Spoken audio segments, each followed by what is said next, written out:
अस्सलाम वालेकुम स्टूडेंट, आज हम फिजिक्स का चैप्टर क्लास 10 का फिजिक्स का चैप्टर नंबर 3 स्टार्ट करने जा रहे हैं। चैप्टर नंबर 2 हम बाद में करेंगे। ठीक है, चैप्टर नंबर 3 क्या है, इसका नाम पढ़िए पहले। Kinematics of linear motion.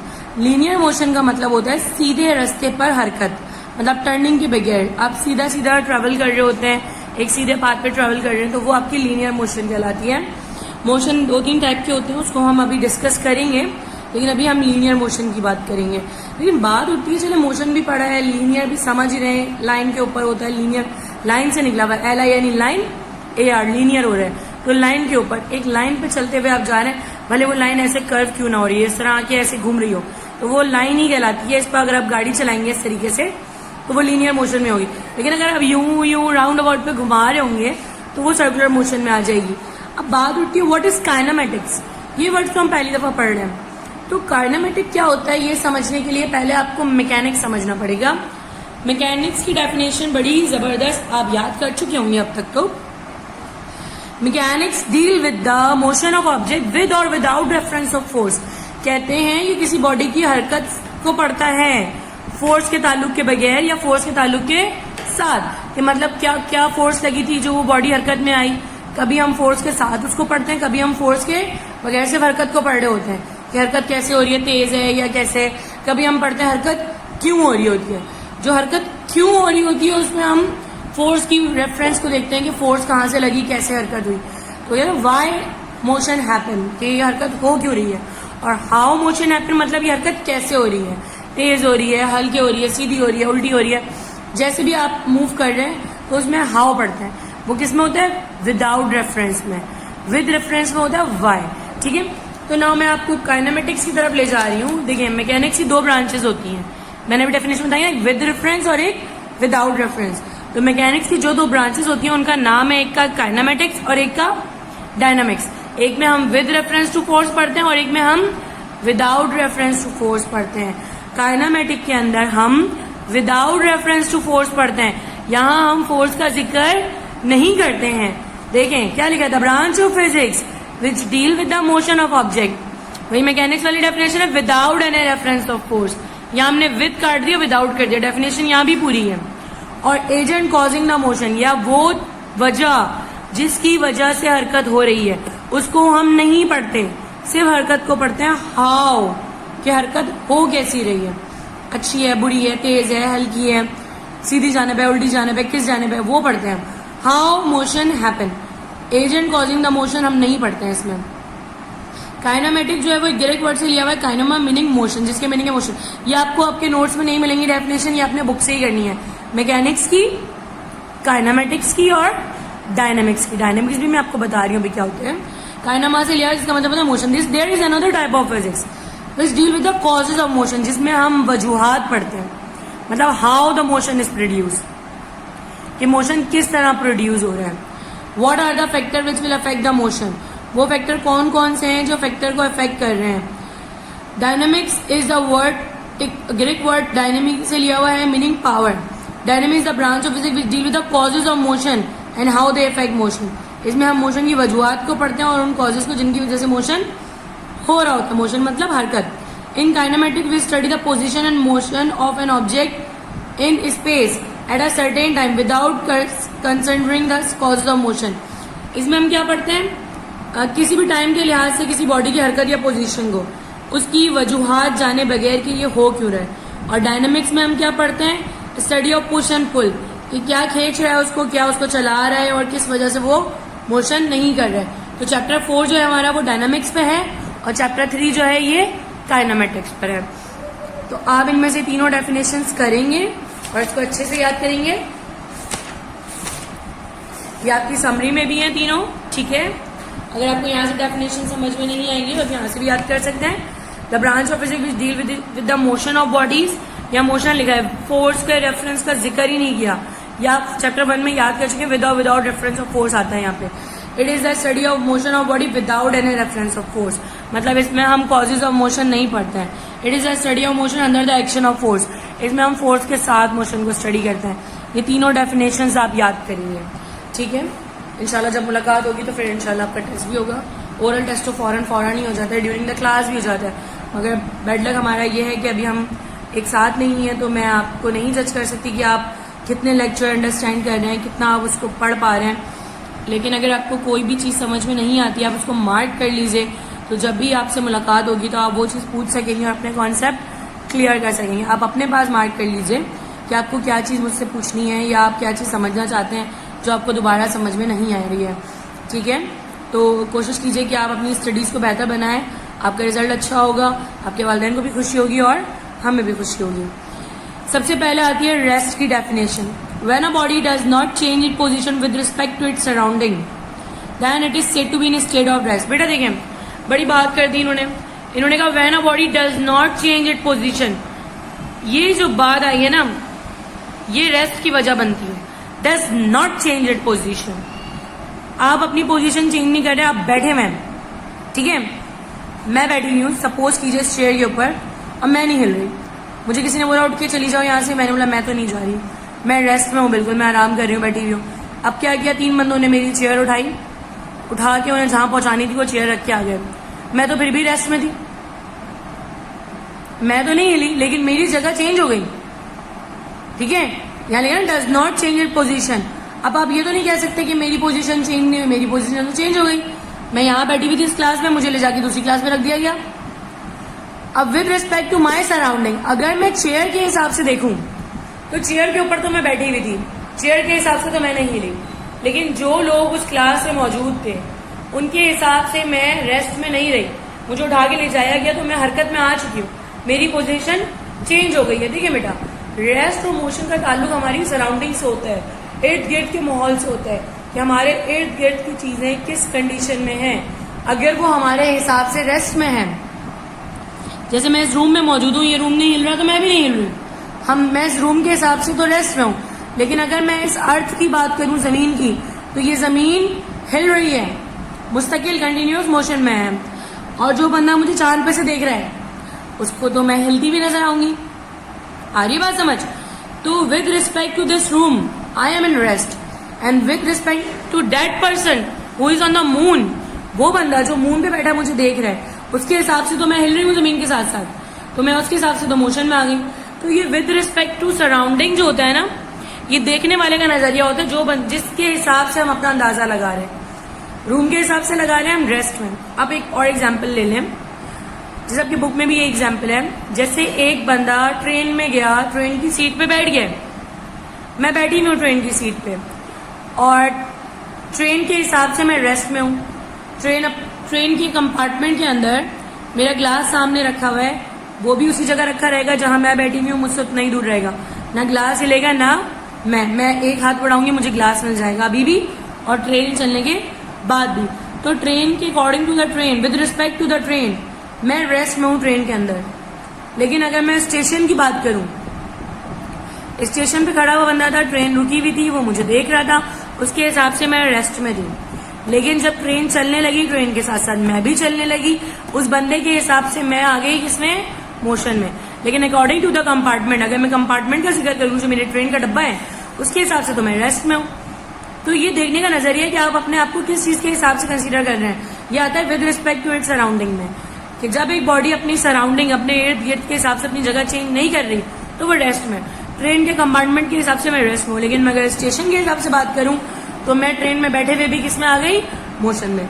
इसकी एग्जाम्पल क्या है, book lying on a table place in a room, rest में। A person sitting on a chair, ये एग्जाम्पल है रेस्ट की। अगर मोशन की बात करें, when a body change it position with respect to its surrounding, does not ना यहाँ चेंजेस हो गया, changes it position with respect to its surrounding, that it is said to be in motion. अगर वो अपनी पोजीशन को change कर रहा है अपने इर्द गिर्द के माहौल के हिसाब से, तो वो किसमें आ गया, हरकत में। अ बस moving near a bus stop, बस जो है, bird flying over a tree are the example of motion. अगर अब हम बात करें डिस्प्लेसमेंट की और डिस्टेंस की, देखिए बेटा यहाँ तो खाली डिस्टेंस दिया हुआ है, लेकिन बुक में आपका डिस्टेंस और डिस्प्लेसमेंट दोनों एक साथ है। ये देखिए, मैंने आपको रेस्ट और मोशन का टॉपिक क्लियर कर दिया है। ये आपका रेस्ट और मोशन का टॉपिक था। रेस्ट और मोशन की डेफिनेशन बता दी, इसकी एग्जाम्पल बता दी, इनका रिलेशन बता दिया। ठीक है, टाइप्स ऑफ मोशन हम आगे डिस्कस करेंगे, अभी करेंगे। काइनेमेटिक्स हो गया हमारा। अब हम डिस्टेंस और डिस्प्लेसमेंट कर रहे हैं। देखिए बेटे, displacement is defined as the distance move in a specified direction. It is a vector quantity. Displacement, और पहले तो हमें डिस्टेंस पता होना चाहिए ना, फिर ही मैं आपको डिस्प्लेसमेंट समझा सकूंगी.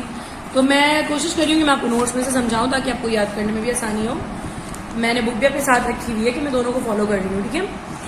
डिस्टेंस क्या था? Change of position of a body is called distance.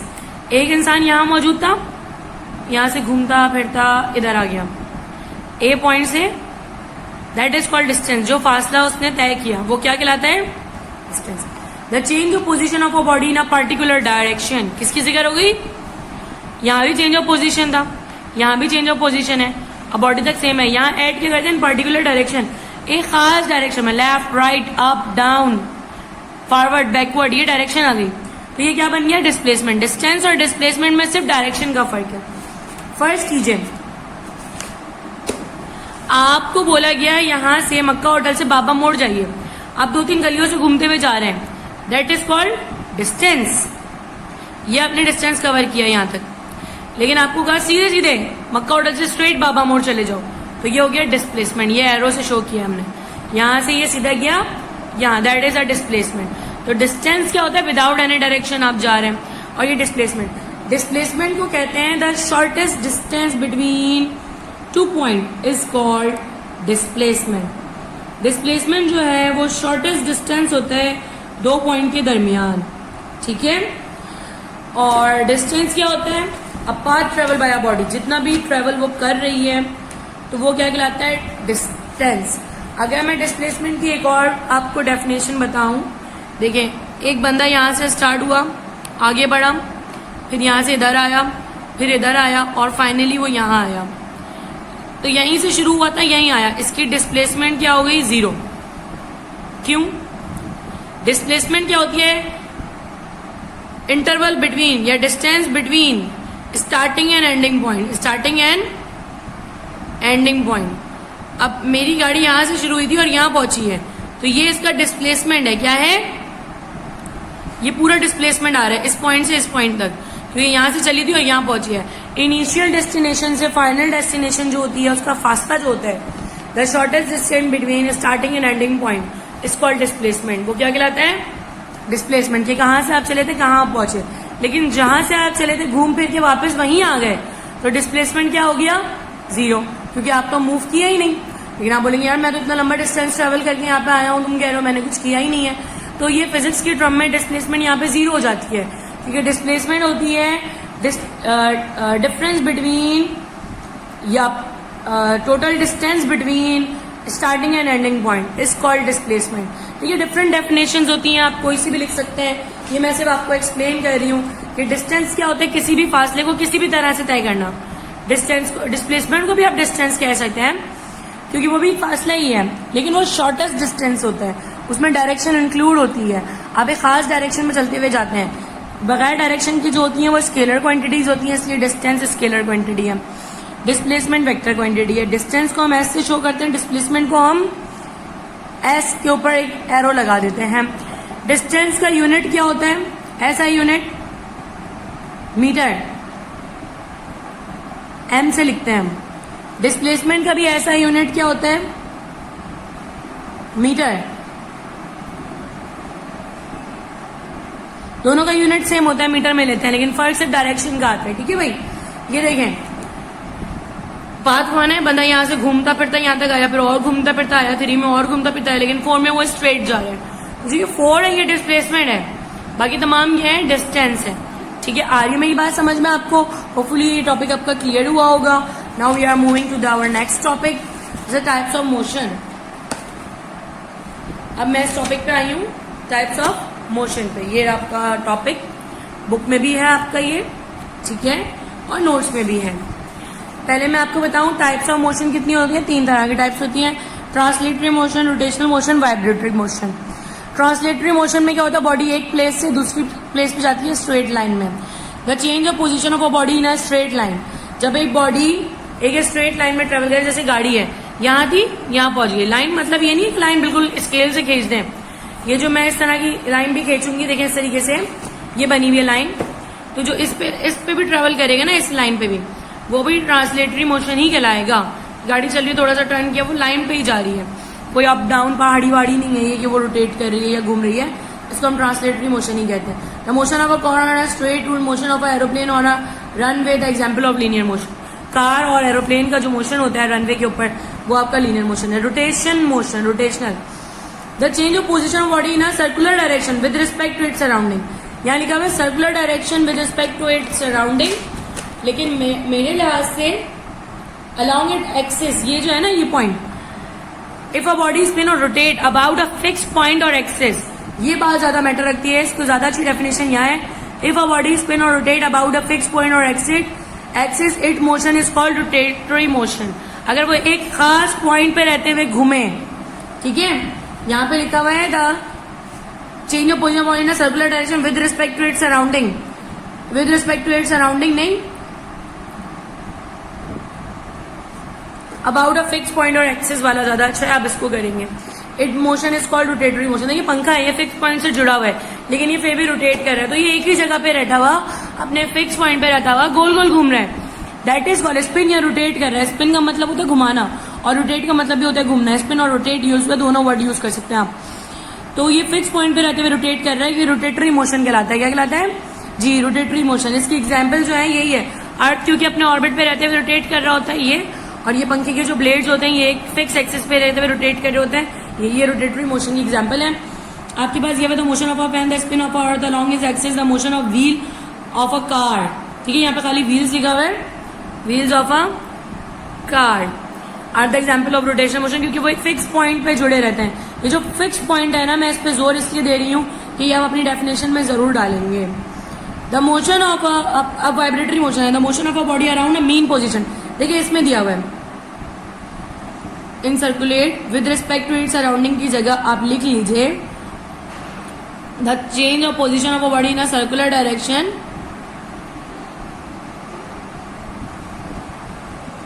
On a fixed axis लिख सकते हैं आप। ठीक है, या वो वाली डेफिनेशन लिख लें या ये वाली लिख लें।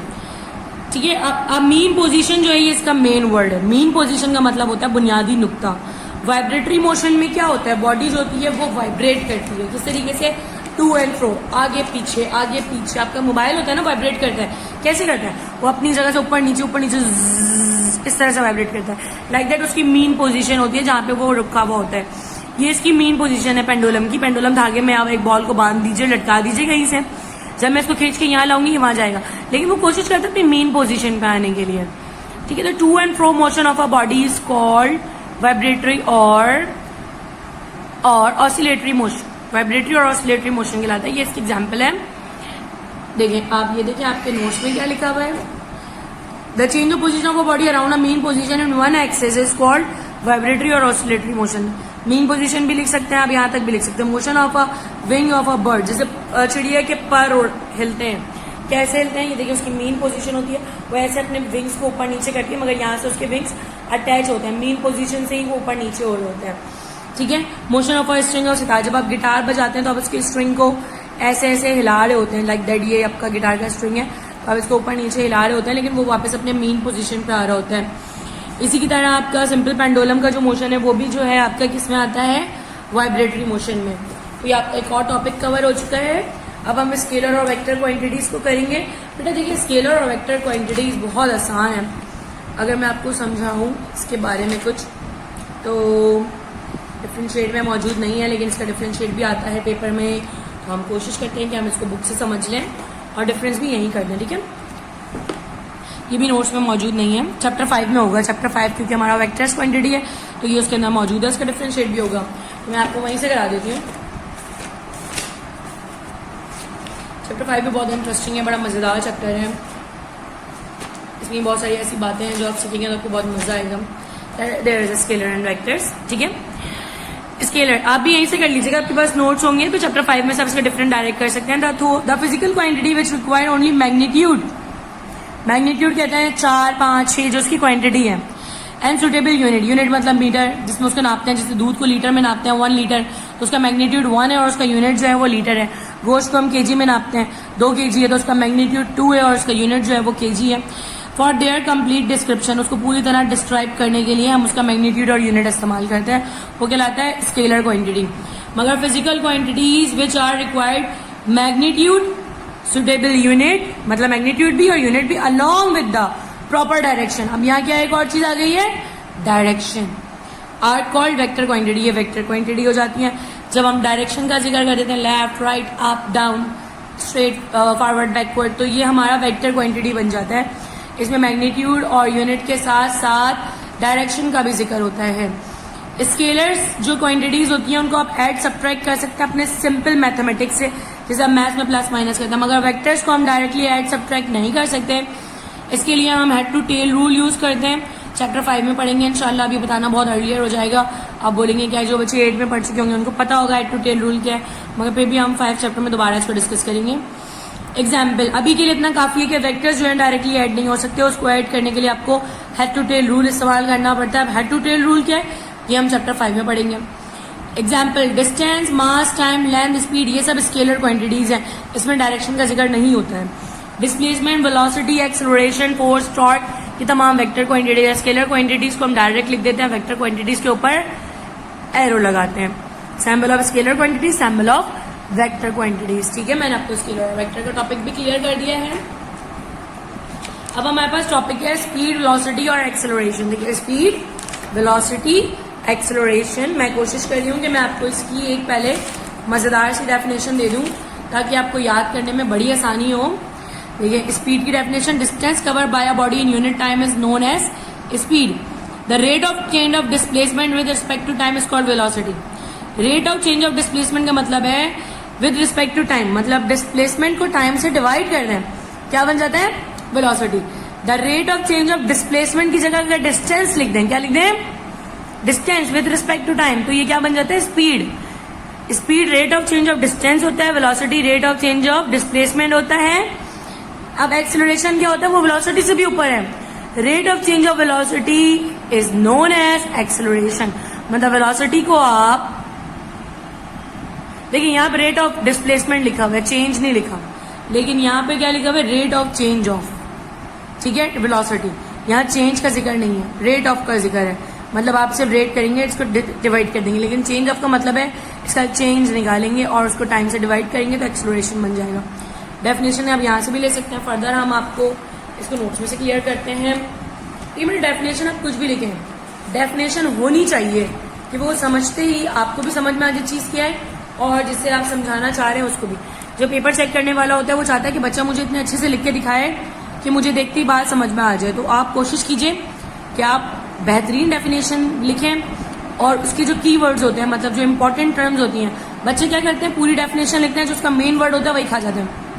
अब आप मुझे बताएं, जब हम मेन वर्ड ही उसका ले गए तो वो डेफिनेशन क्या रही, उसके मीनिंग्स क्या रहे, मतलब ही नहीं बनते उसकी कोई. मैं आपको किसी चीज का मतलब बताऊं और उसका असल मायने छुपा लूं तो फिर आप बोलेंगे मिसने तो मुझे ये बताया था, ये तो ये होता ही नहीं है, ये वर्ड तो उन्होंने बोला ही नहीं था. अब मेरे एक वर्ड को आप ले रहे हैं, लेकिन आप अपने लिखते हुए वर्ड को उस अहमियत नहीं दे रहे हैं. आप अपने एक एक वर्ड को अहमियत दीजिए इस डेफिनेशन में. ठीक है, the rate of change of position of a body per unit time. Rate of change of position of a body की जगह आप डिस्टेंस भी लिख सकते हैं, और the distance cover by a body per unit time. ठीक है, ये क्या है, speed, total distance divided by time. Distance by formula देख के लिख सकते हैं. The ratio between distance and time is called speed. ये भी लिख सकते हैं. डेफिनेशन की कोई मायने नहीं है, सिर्फ हमें इसका फॉर्मूला इसको समझाना है. अब ये भी लिखते हैं change of position of a body per unit time. जब एक बॉडी अपनी पोजीशन को चेंज करती है वो क्या कहलाता है, डिस्टेंस. पर यूनिट टाइम का क्या मतलब है, उस डिस्टेंस को टाइम से डिवाइड कर दीजिए. पर यूनिट का मतलब होता है डिवाइड, एक टाइम में, कि एक कितना डिस्टेंस एक सेकंड में हो रहा है, पर यूनिट टाइम ले लेते हैं हम. यूनिट टाइम का यूनिट सेकंड है, पर यूनिट टाइम एक सेकंड से आप उसको डिवाइड कर दें. The distance cover by a body per unit time is called speed. The distance cover displacement cover by a body per unit time is called change in velocity per unit time is called acceleration. तमाम definition एक ही बात पे आ रही है आपकी. Velocity कैसे define हो रहा है, the rate of change of position move with time in a specified direction. Rate of change of position move in specified direction, वही डेफिनेशन है पूरी, सिर्फ क्या लगा दिया, स्पेसिफाइड डायरेक्शन. ठीक है, विद टाइम का मतलब है टाइम से. The rate of change of displacement is called velocity. जैसे मैंने आपको बोला, the rate of change of distance is called speed. The rate of change of displacement is called velocity. The rate of change of velocity is called acceleration. तीनों definition एक ही चीज पे आती हैं, सिर्फ एक वर्ड चेंज करना है. डिस्टेंस से बनेगा स्पीड, डिस्प्लेसमेंट से वेलोसिटी, वेलोसिटी से एक्सेलरेशन। एक ही डेफिनेशन से काम हो जाएगा आपका। The distance cover by body in a particular direction per unit time square velocity. कोई एक डेफिनेशन याद कर लें, मेरे लिहाज से तो बेहतरीन डेफिनेशन ये वाली है। फॉर्मूला यही है वेलोसिटी का भी। एस क्या है आपका डिस्प्लेसमेंट और टी आपका टाइम है और वी आपका वेलोसिटी है। डिस्प्लेसमेंट पर टाइम, यूनिट क्या है इसका भी मीटर पर सेकंड, उसका भी मीटर पर सेकंड था। अब वेलोसिटी मीटर दो किस्म की होती है, एक यूनिफॉर्म और एक वेरिएबल। ये देखिए यहाँ डिफरेंशिएट भी किया हुआ है। Speed remain same in equal interval of time. एक खास वक्त में स्पीड सेम रहे, स्पीड में very in same interval of time. Speed change हो जाए टाइम के दौरान एक खास टाइम में। Direction remain same in interval of time, direction same रहती है। डायरेक्शन में रिमेन रहती भी है और नहीं भी रहती है equal interval time. The object does not possess acceleration, इसमें एक्सेलरेशन नहीं होता। वेलोसिटी चेंज होगी तो एक्सेलरेशन होगा, अदरवाइज एक्सेलरेशन नहीं होता। इसमें एक्सेलरेशन होता है क्योंकि वेलोसिटी चेंज हो रही होती है। फर्दर मैं और आपको अच्छे से समझाऊं, देखिए इसकी एग्जाम्पल भी है। A body said to move with uniform velocity if the rate of change of distance move in time in a specific direction is constant। मतलब हर 2 सेकंड में वो 4 मीटर कवर कर रहे हैं, तो 4 डिवाइडेड बाई 2 आपका आंसर 2 ही आएगा। आपकी वेलोसिटी होल्ड 2 मीटर पर सेकंड ही रहेगी जब भी आप इसको डिवाइड करेंगे। ऐसा होगा कि 8 मीटर हो गई 2 सेकंड में, तो वेलोसिटी चेंज हो जाएगी। हर 2 सेकंड पे 4 मीटर चल रही है तो आपकी वेलोसिटी क्या जा रही है, same. If a body cover same interval in equal interval of time in specified direction is called velocity. If the speed and direction both remain same, अगर स्पीड और डायरेक्शन दोनों सेम रहती हैं पूरे इंटरवल ऑफ टाइम में, एक खास interval of time में, same equal interval of time, remain same in equal interval of time मतलब दौरानिया टाइम का सेम रहेगा, तो स्पीड और डायरेक्शन भी सेम रहनी चाहिए। तो क्या होता है, आपकी यूनिफॉर्म वेलोसिटी होती है। लेकिन वेरिएबल वेलोसिटी में क्या होता है, 2 सेकंड में पहले 4 मीटर किया था कवर, फिर स्पीड तेज हो गई, 2 सेकंड में आपने 6 मीटर कवर किया, फिर स्पीड थोड़ी कम हो गई, 2 सेकंड में 5 मीटर, फिर और कम हो गई, 2 सेकंड में 3 मीटर। जब आप इनको डिवाइड करेंगे तो हर पॉइंट पे आपकी वेलोसिटी चेंज आएगी। तो जो आपकी हर 2 सेकंड से वेलोसिटी चेंज हो रही है वो आपकी वेरिएबल वेलोसिटी हो जाएगी। और जब वेरिएबल वेलोसिटी होती है तभी एक्सेलरेशन होती है। ठीक है, देखिए वेलोसिटी का फॉर्मूला होता है चेंज इन वेलोसिटी का VF माइनस VI। ये लिखा हुआ change in velocity VF minus VI। जब आपकी दोनों ही सेम है, 2 दोनों जगह 2 ही थी, तो आपका ये 0 हो जाएगा, तो एक्सेलरेशन भी क्या हो जाएगी, 0। एक्सेलरेशन होने के लिए वेलोसिटी का वेरिएबल होना जरूरी है, ज्यादा या कम, ताकि हम जब माइनस करें तो कुछ फर्क उसमें आए। एक्सेलरेशन क्या होती है, एवरेज वेलोसिटी क्या होती है, if the body is moving with initial velocity VI। पहले एक बॉडी मूव करी थी किसी एक वेलोसिटी से, जब वो चलना शुरू हुई उसकी कुछ वेलोसिटी थी, स्पीड थी। After time T final velocity become, कुछ देर बाद उसकी वेलोसिटी तेज हो गई या कम हो गई। This is average velocity, average velocity is become. तो हम दोनों को प्लस करके 2 से डिवाइड कर देना, एक शुरू वाली और एक लास्ट वाली, तो वो बन जाती है average velocity. The total displacement cover by a body in total time is called average velocity. मतलब एक खास वक्फे के अंदर जो दोनों वेलोसिटी टोटल रही है पूरे टाइम में वो निकालेंगे। देखिए हमें नहीं पता, पहले गाड़ी 4 मीटर पर सेकंड से चल रही थी, फिर 6 मीटर पर सेकंड से चल रही थी, फिर 8 मीटर पर सेकंड से चल रही थी, तो मुझे इसका एवरेज नहीं पता। 3 वेलोसिटी है मेरे पास, मैं तीनों को प्लस करके 3 से डिवाइड करूंगी, एवरेज हो जाएगा। लेकिन जब 2 वेलोसिटीज हैं, एक स्टार्टिंग और एक एंडिंग, तो मैं दोनों को प्लस करके 2 से डिवाइड कर दूंगी। अब बात आती है एक्सेलरेशन की। Acceleration of body, the rate of change of velocity with time is called acceleration. ये डेफिनेशन थी। The rate of change of displacement is called velocity, the rate of change of velocity is called acceleration. If the body having initial velocity VI, body की initial velocity शुरू में जब हमने उसको देखा उसकी वेलोसिटी VI थी, फाइनल उसकी VF हो गई, चेंज टाइम क्या था, change t. Then acceleration can be written as, acceleration का हम ऐसे लिख सकते हैं change V upon change t, change in velocity in time interval, VF minus VI upon change t, क्योंकि एवरेज एक्सेलरेशन है VF minus VI upon T। आपकी acceleration vector quantity है, इसका ऐसा unit metre per second square होता है। क्या होता है, मीटर पर सेकेंड स्क्वायर। ये एक टाइम तो वेलोसिटी से आ जाता है और एक वाला है, इसको हम बाद में डिस्कस करेंगे। Uniform acceleration, if a body said to view with uniform acceleration if rate of change of velocity with time is constant. मतलब रेट जो है वेलोसिटी का बिल्कुल सेम होगा, वेलोसिटी जो है 4-4 करके इंक्रीज हो रही है, हर 2 सेकंड पे 4 मीटर पर सेकंड इंक्रीज हो रही है। तो हमारा ग्राफ क्या है, बिल्कुल लीनियर जा रहा है। पहले 2 सेकंड थे हमारे टाइम तो वेलोसिटी 4 थी, फिर 2 सेकंड हुए 4 पे आए तो 8 हो गई, फिर 6 पे आए तो ये 12 हो गई, फिर 8 पे आए तो ये 16 हो गई। ये ग्राफ हमारा लीनियर जा रहा है। ये कहलाती है यूनिफॉर्म एक्सेलरेशन, कि हर टाइम के हिसाब से एक्सेलरेशन बिल्कुल बड़ा टाइम गुजरता जा रहा है, वेलोसिटी बढ़ती जा रही है एक सेम रेट से, 4-4 के डिफरेंस से। लेकिन a body is said to move with variable acceleration if the rate of change of velocity with time is not constant. मतलब वेलोसिटी जो है वो कॉन्स्टेंटली नहीं इंक्रीज हो रही होती, हर 2 सेकंड पे पहले ये 2 इंक्रीज हुई, फिर ये 4, फिर ये 4. तो इसके ग्राफ में कर्व आ गया, पहले 2 थी फिर 4, स्ट्रेट नहीं जा रहा. जो स्ट्रेट नहीं जा रहा तो ये वेरिएबल है, क्योंकि ये आगे पीछे चेंज हो रहा है, बिल्कुल एक तरह से चेंज नहीं हो रहा है. एक तरह यूनिफॉर्म, सब एक जैसा. यूनिफॉर्म का मतलब होता है बिल्कुल एक जैसा, और वेरिएबल का मतलब होता है चेंज होता है. वाह, आ रही है मेरी बात समझ में? तो अब इसको चार्ट और टाइम से आपको ये बहुत क्लियर हुआ होगा.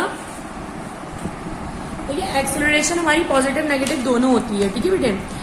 If the initial velocity of a body less, जब हमारी गाड़ी चलना शुरू हुई हमारी वेलोसिटी कम थी, लेकिन फाइनल वेलोसिटी क्या हो गई, ज्यादा हो गई.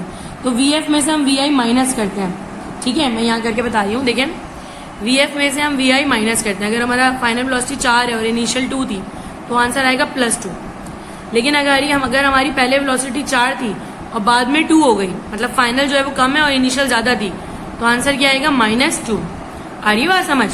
क्योंकि हम हमेशा फाइनल में से इनिशियल माइनस करते हैं. ये गाड़ी तेज चली थी फिर हल्की हो गई, तो हमारी एक्सेलरेशन नेगेटिव है, ठीक है. एक्सेलरेशन कहते हैं बढ़ाव को, लेकिन ये नेगेटिव है क्योंकि घटाव हो रहा है. क्या हो रहा है, कम हो रही है वेलोसिटी. वो नेगेटिव है, देखिए वेलोसिटी थी कम हुई नेगेटिव, ज्यादा हुई पॉजिटिव. कह रहे हैं वी आई छोटा है वी एफ बड़ा है तो एक्सेलरेशन पॉजिटिव है. वी आई बड़ा है वी एफ छोटा है तो एक्सेलरेशन नेगेटिव है, जिसे हम रिटार्डेशन भी कहते हैं और डेक्सेलरेशन भी कहते हैं. लिखा हुआ इनिशियल वेलोसिटी ग्रेटर है फाइनल वेलोसिटी से, मतलब शुरू में ज्यादा थी और बाद में कम हो गई. तो मैं बाद वाली हमेशा पहले लिखते हैं, तो हमारा आंसर माइनस में आएगा. ये रिटार्डेशन लाता है. Initial and final velocity of a body same, अगर इनिशियल और फाइनल वेलोसिटी सेम रहता है एक्सेलरेशन क्या होती है, 0. अब हमारे टॉपिक रह गए इक्वेशन ऑफ मोशंस के, ये हम इंशाल्लाह कल करेंगे, आज नहीं करेंगे, बहुत ज्यादा हो जाएगा आप लोगों के लिए. आज के लिए इतना काफी है. होपफुली आप लोगों को लेक्चर समझ में आया होगा. आप कोशिश कीजिएगा इन टॉपिक्स को याद कर लें. चैप्टर काफी इंपॉर्टेंट है, इससे बहुत कुछ आता है. इसके तमाम फॉर्मूले जितने ही मैंने आपसे डिस्कस किए, एक ये रहा, ठीक है, ये देखिए एक फॉर्मूला आपका ये रहा एक्सेलरेशन का, ठीक है, एक आपका है स्पीड का, एक वेलोसिटी का. ये तीनों फॉर्मूले आप याद कर लेंगे तो इससे फायदा ये होगा जब हम डेरिवेशन, और ये एक एवरेज वेलोसिटी का भी फॉर्मूला है, ये भी आप याद कर लेंगे. तो ये 4 फॉर्मूले हो गए. ये दो तो बिल्कुल सेम है, 3 और ये 4, ये चारों फॉर्मूले आपने याद कर लेने हैं ताकि आगे न्यूमेरिकल्स में जो है हमें आसानी हो, ठीक है.